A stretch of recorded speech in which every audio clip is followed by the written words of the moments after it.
bulang lang na talong saka okra at saluyot. Ayan, lagyan ko ng pritong isda, bawang sibuyas, luya. Ayan, pakuluan natin. Saka asin na lang nilagay ko kasi bawal lang sa akin ng patis.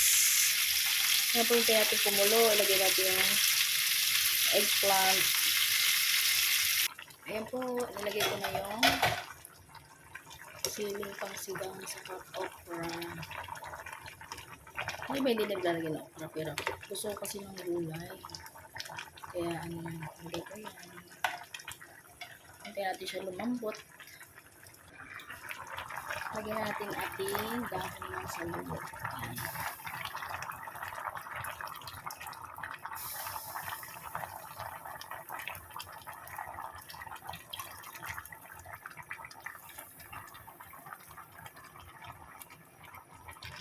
Ayan po, lantayin lang natin ating dahon ng saluyot.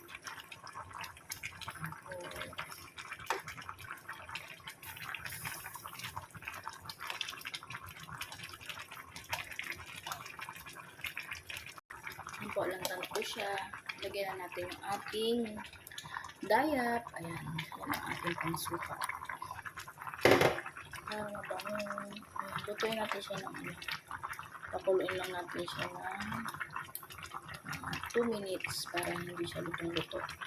Lutong-luto yung ating panuka. Thanks for watching.